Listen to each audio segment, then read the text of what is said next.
So, hey, do you want to talk about the difference between reading on a book versus a screen? Well, spoiler, books win.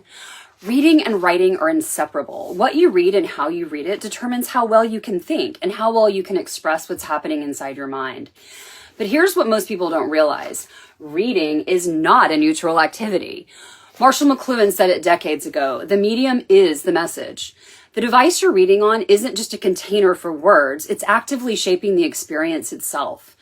The human mind, especially a child's mind, is naturally scattered and distracted. A grasshopper mind, we call it, jumping from thing to thing. So deep reading is not natural. It has to be taught and trained. We have to learn to sit with the difficulty, to push through for the reward.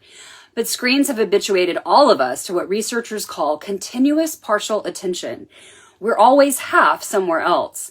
And this shallowness has a cost to working memory, to long-term memory, and ultimately to our capacity for empathy. C.S. Lewis once said, "We read to know we are not alone, but accessing another person's inner life, true perspective taking, requires cognitive patience. It requires deep attention. And if we're skimming, we're not getting there. We're just merely skimming the surface of other people's stories." And the data actually backs this up. A researcher named Anne Mangan found that students who read on a Kindle scored significantly lower on recalling the chronological order of a story than those who read a physical book. Why?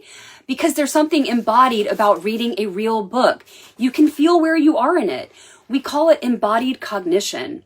The story exists in physical space, literally in our hand. So when you're remembering where you remember where you are in the book. Naomi Barron's work shows students consistently overestimate how much they've retained when reading on a screen. And Tammy Katzier's research sharpens this even further, and it makes it more alarming. Even by 5th grade, children who read on screens don't just understand less, they think they understand more. And this illusion runs deep. That feeling of efficiency, ease, and fat speed is precisely the trap.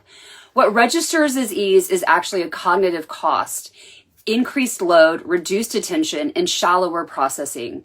The screen doesn't just deliver the content differently, it quietly convinces you that you've absorbed something you haven't. A screen is, in a sense, a non-place. There's nothing to hold on to, and you don't even notice what you've lost. So when we put books in children's hands, actual physical books, we're not just being nostalgic or expressing a personal preference. We're protecting something truly essential to being human, their capacity for deep thought, for memory, for empathy, and for attention itself. And this really is the heart of it all. If you want to read more, please check out Reader Come Home by Marianne Wolf. It's an excellent book and elaborates a little more on some of the studies that I've just mentioned.